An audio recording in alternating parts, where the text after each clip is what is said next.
अनोखा उपहार। एक समय की बात है, एक छोटे से गांव में एक किसान परिवार रहता था। किसान का नाम था रघु और उसकी पत्नी का नाम था सुमन। उनके पास एक छोटा सा खेत था जिससे वे अपना जीवन यापन करते थे। रघु और सुमन का एक बेटा था जिसका नाम था मोहन।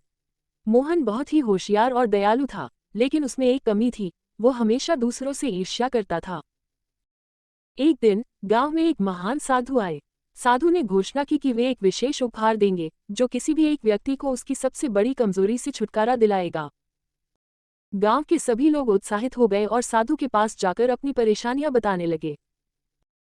मोहन भी साधु के पास गया और बोला, महाराज, मैं हमेशा दूसरों से ईर्ष्या करता हूँ, कृपया मुझे इस समस्या से मुक्ति दिलाइए।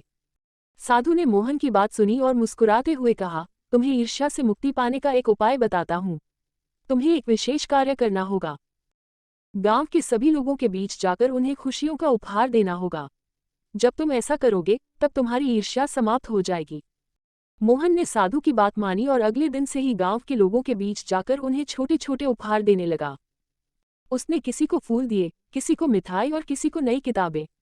वो ये सब दिल से कर रहा था और हर किसी के चेहरे पर खुशी देख रहा था। धीरे धीरे मोहन ने महसूस किया कि जब वो दूसरों को खुश करता है तो उसकी खुद की ईर्ष्या भी कम हो जाती है। कुछ ही हफ्तों में मोहन की ईर्ष्या पूरी तरह से समाप्त हो गई। अब वो गांव का सबसे खुश और संतुष्ट व्यक्ति बन गया।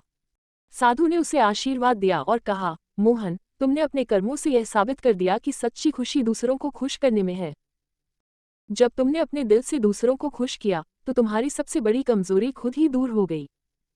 इस प्रकार मोहन ने सीखा कि जीवन में सच्ची खुशी और संतुष्टि दूसरों के चेहरे पर मुस्कान लाने से मिलती है।